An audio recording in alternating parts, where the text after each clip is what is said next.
आज हम 66वीं बीपीएससी में पूछे गए साइंस में फिजिक्स के क्वेश्चन को सॉल्व करेंगे।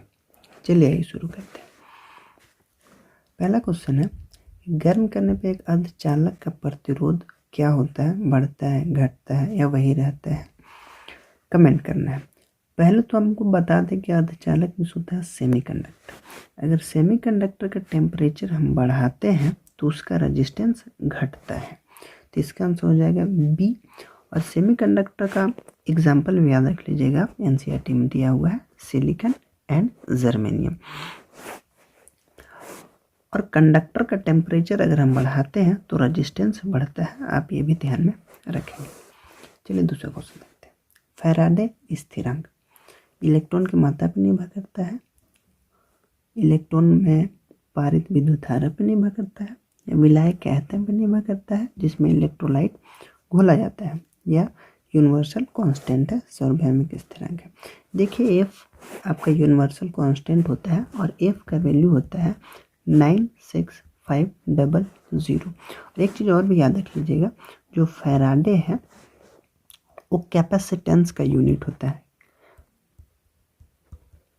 कैपेसिटर का यूनिट होता है फैराडे। जैसे में आपका रेजिस्टेंस का यूनिट ओम होता है ना, वैसे ही फैराडे कैपेसिटेंस का यूनिट होता है, ऐसा यूनिट।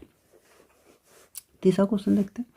प्रकाश वर्ष किसकी इकाई है? लाइट ईयर, ये आपका दूरी की इकाई होता है।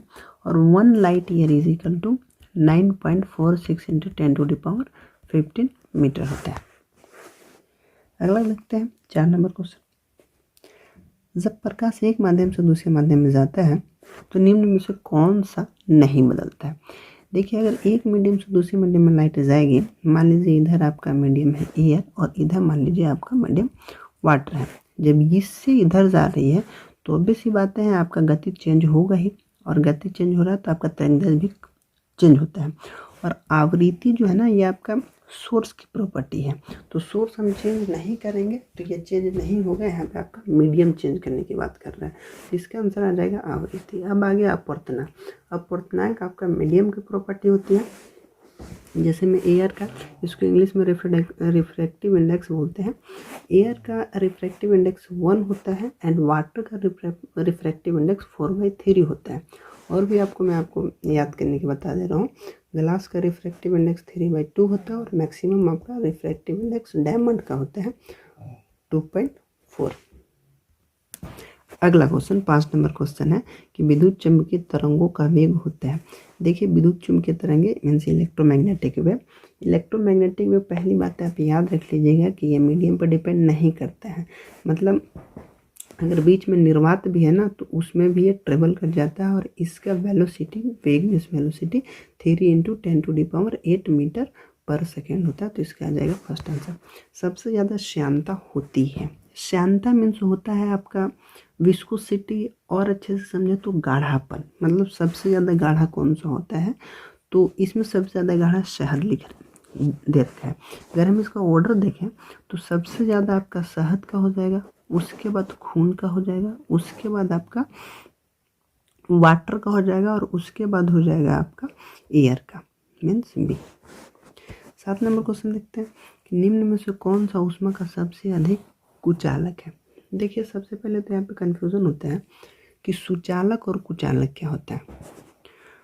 कुचालक मीन्स ऊष्मा का चालन नहीं कर रहा है, सुचालक मीन्स ऊष्मा का चालन कर रहा है।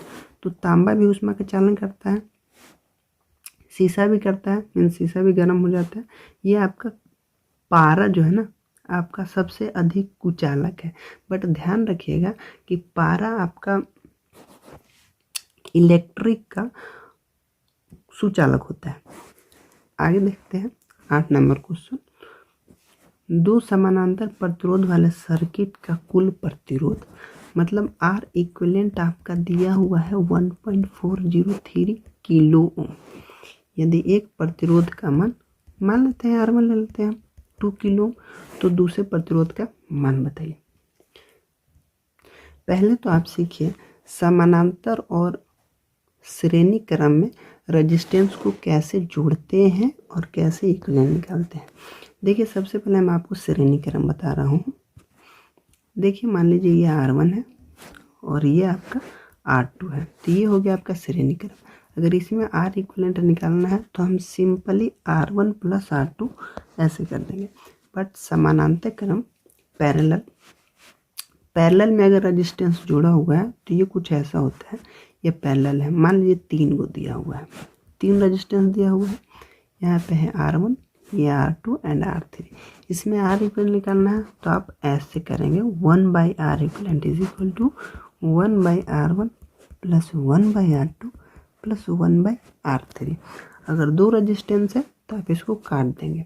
2 रेजिस्टेंस के लिए आपका एक सिंपली फॉर्मूला, इसको सॉल्व कर आगे लिखेंगे तो R1 R2 upon R1 plus R2 हो जाता है। अगर ये फॉर्मेट को आप याद रखेंगे तो क्वेश्चन इजीली और थोड़ा जल्दी सॉल्व हो जाएगा, क्योंकि हमें एग्ज़ाम में टाइम को बचाना होता है। तो देखिए R1 का वैल्यू कितना था 2 ओम और R2 पूछ रहा है R इक्विवेलेंट दिया हुआ है, तो R इक्विवेलेंट दिया हुआ है आपका 1.403 किलो ओम। R1 का वैल्यू है 2, R2 पूछे हैं, देखिए 2 प्लस R2, इसको हम क्रॉस मल्टीप्लाई कर देंगे, यानी कि 2.806 plus 1.403 R2 is equal to 2R2। इसको हम इधर ले जाते हैं 2 पॉइंट। देखिए यहाँ पे अप्रोक्सीमेशन करना बहुत ज़रूरी होता है, क्योंकि देखिए दूर दूर दिया हुआ है तो हमें टाइम बचाना है, इसलिए हम यहाँ पे अप्रोक्स में सॉल्व कर लेंगे। 2R2 इसको हम ले लेते हैं 1.4, ओके।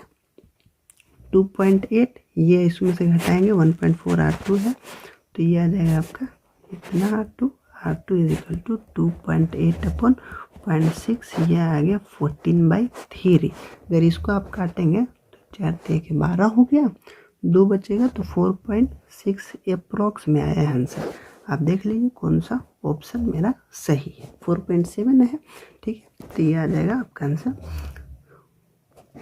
चलिए फिजिक्स का क्वेश्चन खत्म हो गया, बायो का बचा है। बायो का क्वेश्चन हम अगले वीडियो में डाल देंगे। आपको अच्छा लगा होगा तो सब्सक्राइब कर लीजिएगा, कुछ प्रॉब्लम हुआ तो कमेंट में पूछ लीजिएगा। Okay, thank you.